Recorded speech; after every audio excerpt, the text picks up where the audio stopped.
College Countdown with Josh Neighbors and Jack Allen here on a Thursday edition. Today, we'll talk about the Brian Kelly of it all. And also, we'll look at some of the games this week and see, are there any elimination games in college football this week? I am Josh Neighbors. He is Jack Allen. Find us on Twitter. I'm at Josh Neighbors _. He is at Jack Allen TV. The show is at CC Podcast JN. We're brought to you all thanks to in part by Rogue Media and 365 Sports. Also by the folks at DraftKings. So, Jack, this is one that's going to hit close to home for you. So, coaching movements happened in a variety of places. One place that's being looked at very heavily right now is a place that you're very familiar with. That's LSU, and Brian Kelly is currently their head coach. And so there's a variety of ways to attack this. My first question maybe is, I'm trying to figure out, like, do the fans care how well Marcus Freeman's done at Notre Dame? Do you think I just want to see, can we set that aside? Can we set apart the Marcus Freeman part aside about how good of a job he's done at LSU, at Notre Dame, a place that we thought the level of recruiting and maybe even the level of success that he's attained in a short period of time in terms of recruiting, comparative to LSU, is that you don't think it's got anything to do with it at all?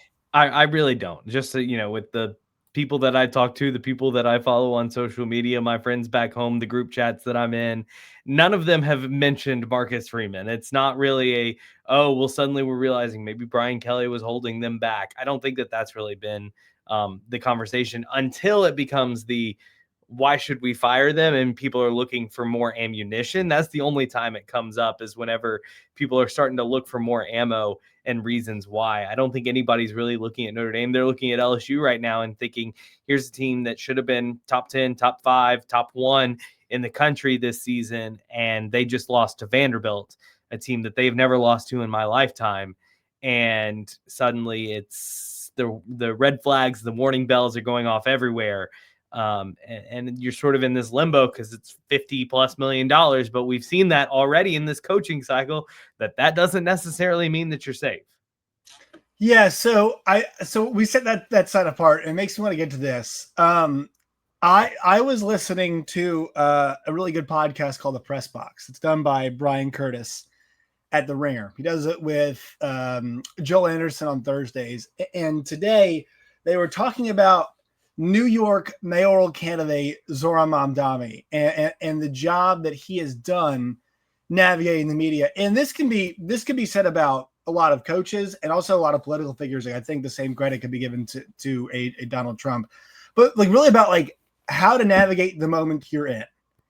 And there are some of these people that are very good about kind of the 10 toes mentality of I'm very, very aware of who I am, of where I am, of what I'm doing, and how I've done it before.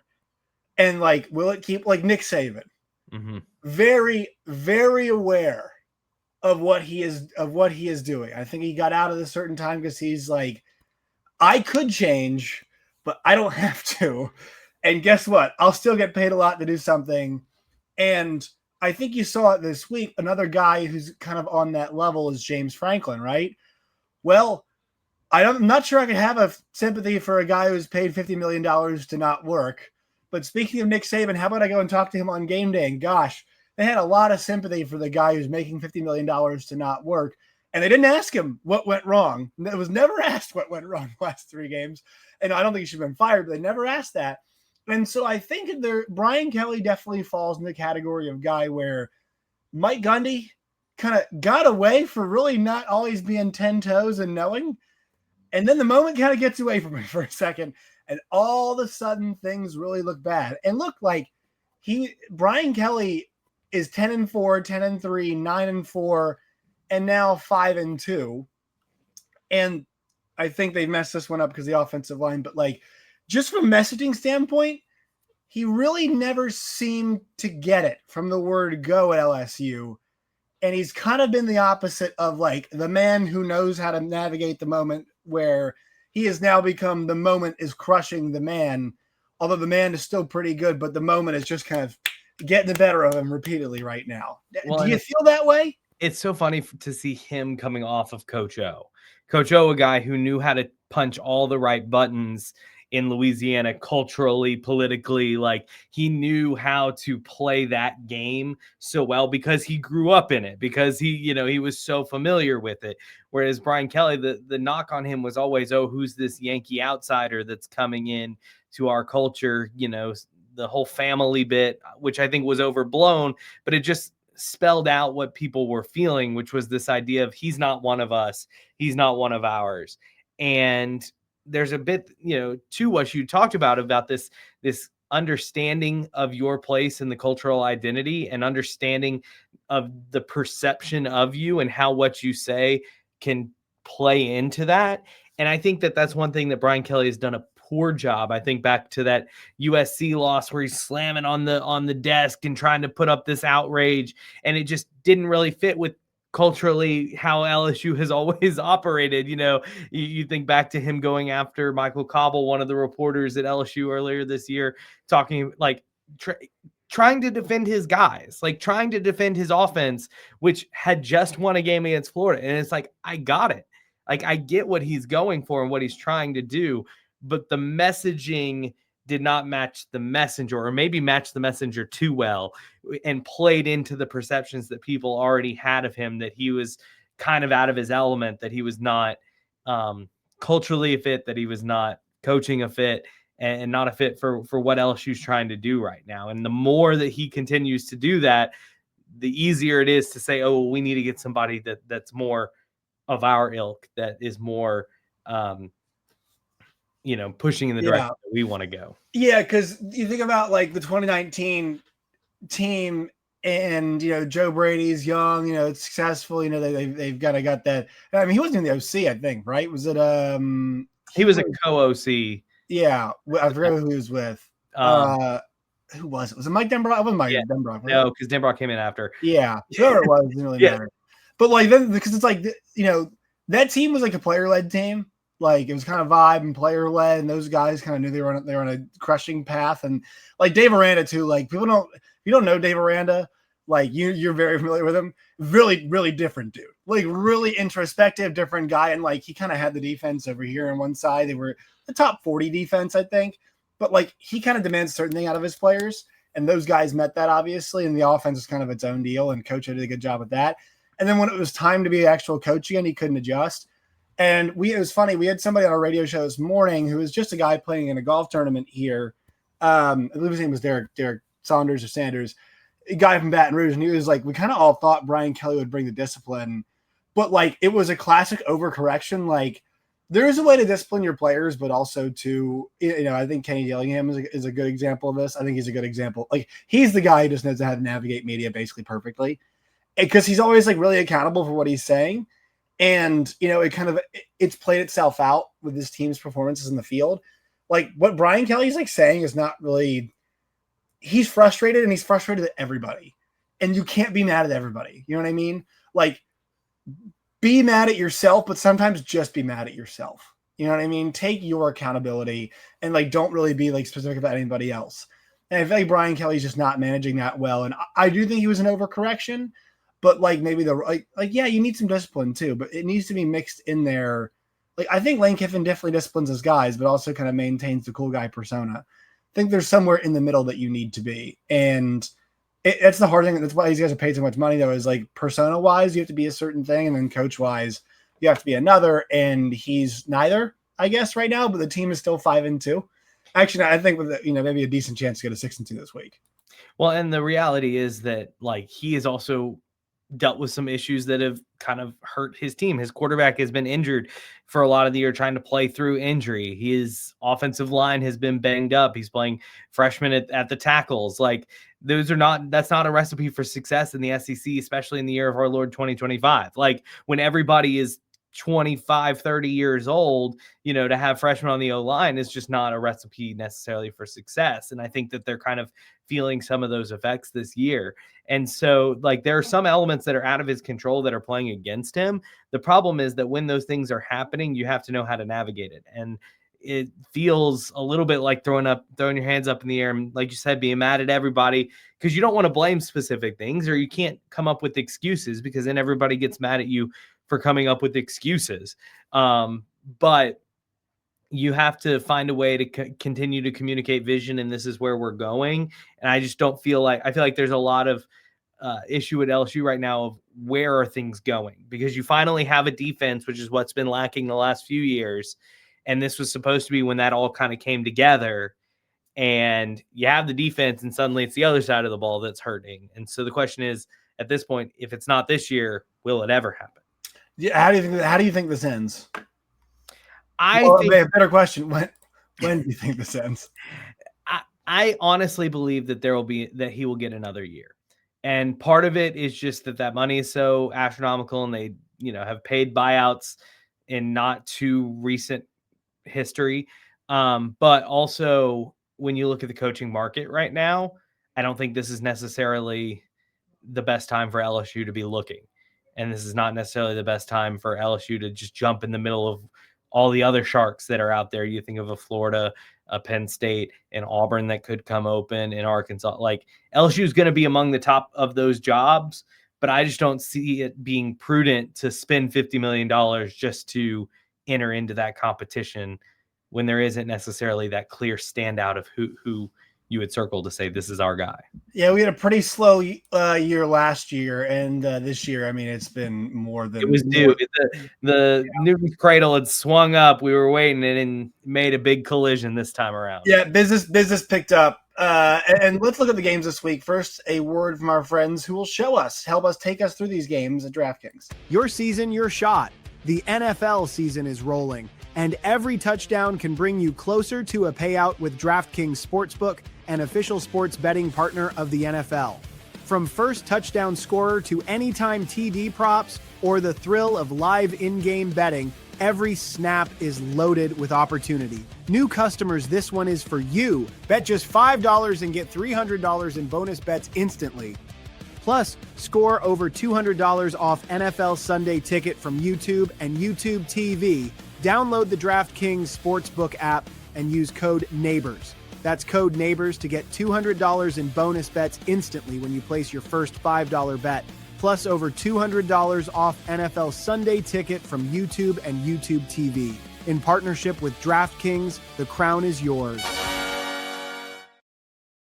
Thank you to the folks over there at DraftKings. So that takes us this weekend's slate. And a big question, are we starting to hit the point where we are getting elimination games? Which we'll hit on here in a second. But first, let's take a look at what we have in this game. It is a Saturday night game. LSU is hosting Texas A&M. So this doesn't really fall into our elimination thought process category, Jack. But what it does fall into is a really interesting spot, because on the flip side, it feels like A&M can essentially ice a spot in the college football playoff if they win this game, right? I know LSU's record might end up being kind of ugly, but a road win in Tiger Stadium at night is still a road win in Tiger Stadium at night. And then you can put that with some of the other stuff they've accomplished this year, winning on the road against Notre Dame. I mean, with what's left in their schedule, 10-2 should be enough to get them in. And obviously, you think with the way they're playing, they'd be on a trajectory to, I mean, if they split whatever Missouri and Texas and whatnot they have left, they should be good to go. And then once again, like for LSU at 2 losses, 5-2 is kind of a last stand situation, or it could be a propelling force. But this has been a game that's been played the last weekend of the year.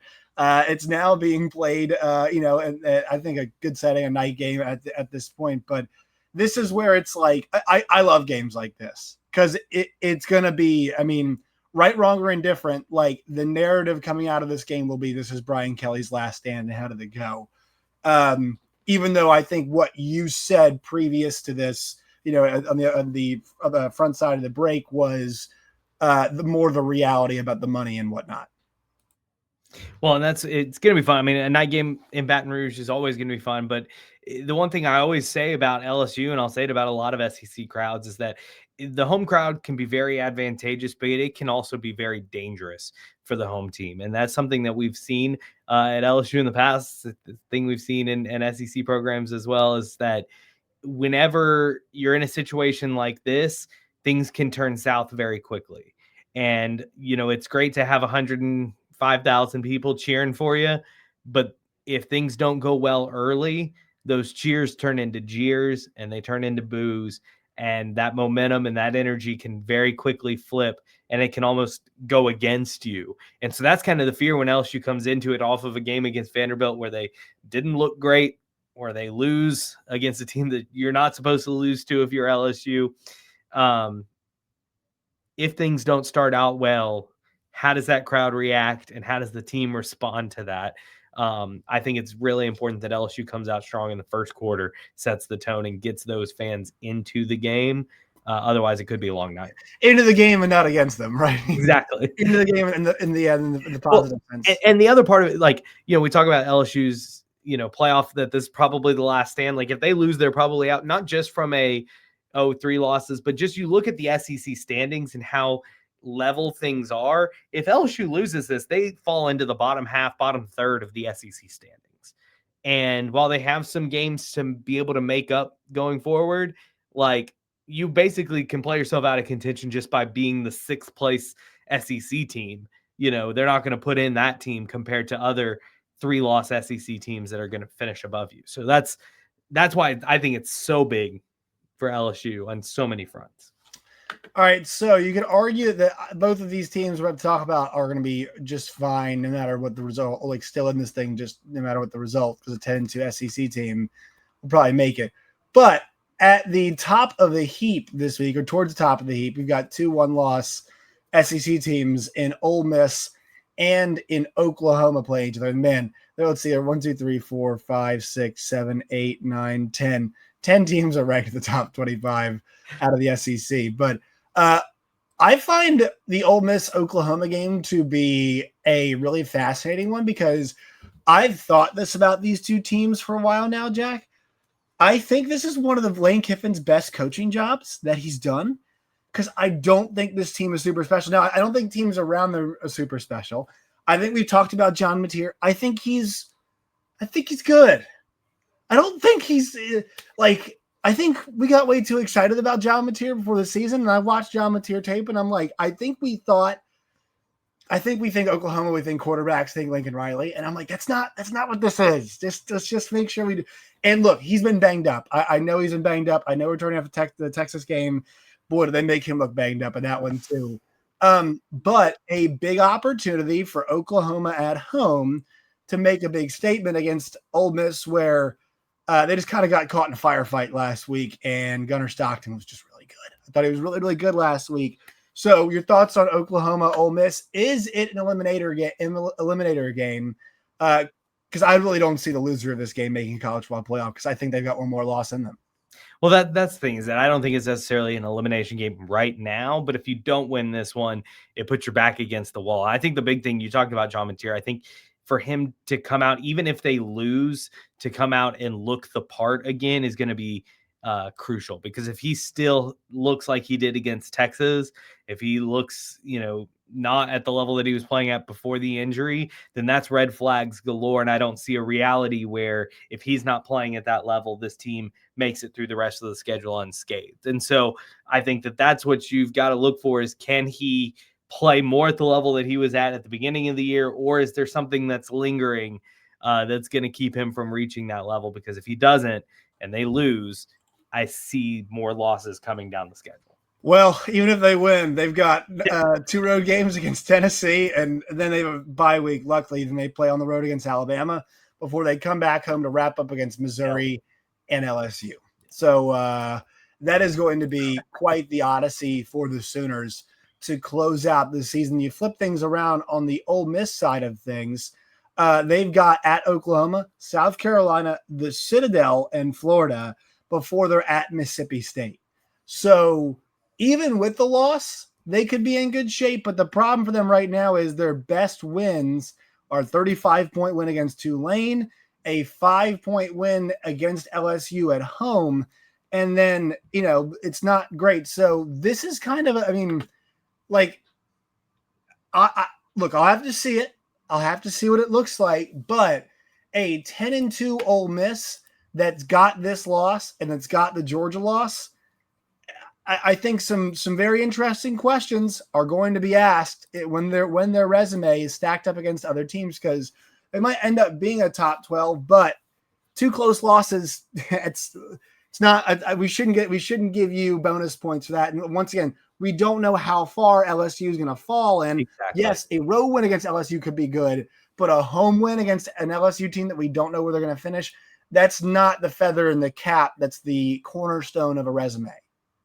Exactly. And that's the thing, is that if LSU falters down to finish the way that they could, then suddenly you're left with that being your best win. And that's not a win to hang your hat on. And, Mississippi State is going to be crazy, but that's not a win to hang your hat on. South Carolina, they're not ranked, those are good wins theoretically, but they're not wins to build a resume around. And this is really Ole Miss's last chance to kind of get that cornerstone win. But even then, at that point, you're just a one-loss team if you can win out. But even Oklahoma may not be a cornerstone, just talking about the rest of their schedule. It's a team that could end up with 4 or 5 losses down the stretch. And so that's the precarious life and the difficult road you have to walk as an SEC team, is you got to win your games, because you never know how those wins are going to look later in the season. I'll say Vanderbilt for when we do the preview show tomorrow, but I want to ask you this about UCLA and Indiana. You see that one right there happening at 11 a.m., big noon. And 2 really exciting things happening here, because Indiana might just walk to a college ball playoff experience. But what do you think's more impressive? Is that Vanderbilt made the jump that they did, or Indiana maintained where they are despite the fact that they're, and I'm just saying to this current point in time, because the big, you had mentioned at the start of the year, Vanderbilt, and they went 6-6 last year. Yeah. So that kind of makes them pushing teams around, and just we all saw the clip going around Twitter last week, the Cole Kubelik clip where the left tackle, I think for Vanderbilt, shoved one guy to the left, and I mean just buries a dude to his right. And it's that's the fact. Vanderbilt's doing that to teams after they had a 6-6 year, and they built on it the way they're supposed to. And then Indiana, kind of the other side of it, like building this success. Which one's more impressive to you as we sit right now, or are they actually equally impressive? Because I don't think they're the same thing. I think just because this is not SEC bias. The SEC is it's a denser, better conference. Do not tell me it's not. I don't want to hear about there are good teams in the Big Ten. I know, but there's difference between when you play these SEC teams down the list, they just present different challenges. I mentioned 10 of them being ranked. They present different challenges than Big Ten teams do down the line. That's not to take away from Indiana. I still think it's impressive, but that's just me saying I think they are different things. Yeah, I would still give the nod to Indiana, simply because I think Vanderbilt is a little bit of a product of doing things different as a university, allowing more transfer, making moves to become more competitive as a football program, as an institution.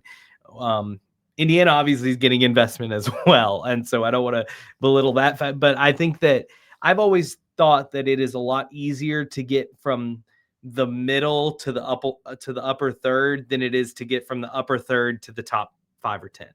I think that jump, and for Indiana to do both, to move from a mediocre, not even mediocre Power 5 program into that upper echelon, into that top third, and then to move into a top 5, top 10, where we're talking about them as a playoff lock.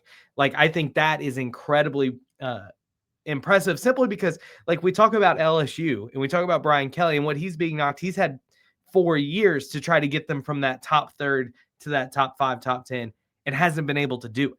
And that's the thing. We talk about Lane Kiffin. He's been able to get Ole Miss to where they're consistently in that top third, but getting them into that top 5, top 10, hasn't been able to make that jump overall this time. And Indiana comes in and makes that leap the way they did. There's not really a parallel. You know what? Here's the thing, Jack. I think I found a parallel, different sport. Brad Stevens getting the Butler to use an Indiana example, Brad Stevens getting the Butler Bulldogs to back-to-back national championships. Because here's the thing, Indiana could go back.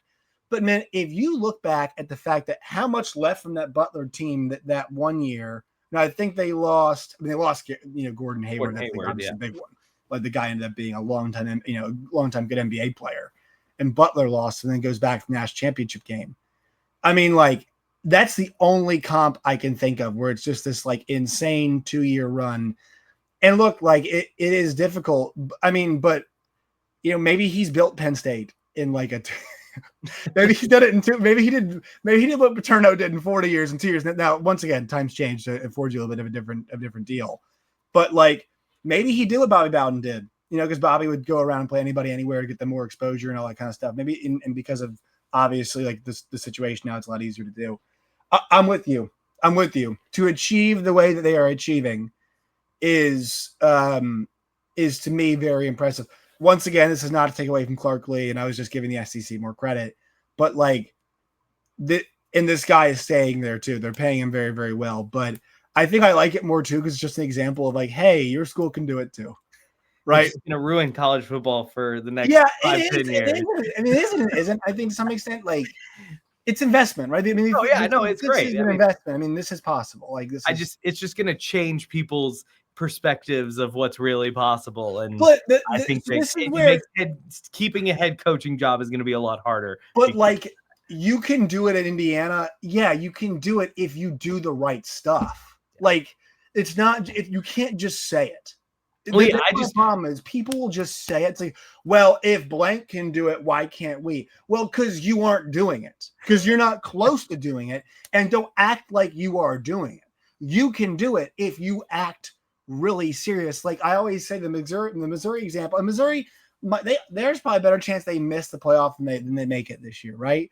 But like at least they're in the mix. Because what they're doing is after 2, 6, and 7 seasons, they invest and they invest and they invest and they're investing and they're investing and they're just going back to the well over. And eventually, if you like the Capitals got like 10 cracks to the Penguins where they finally actually beat them one year. And then they broke through and they won the championship. But like you just got to keep making sure you're at the table. And I can't guarantee you're eventually going to break all the way through, but you'll get to where you want. But you have to give yourself a shot financially and investment wise. You really have to. And I think that's the part of people are missing is like, yes, talent ID is massive. It's so important.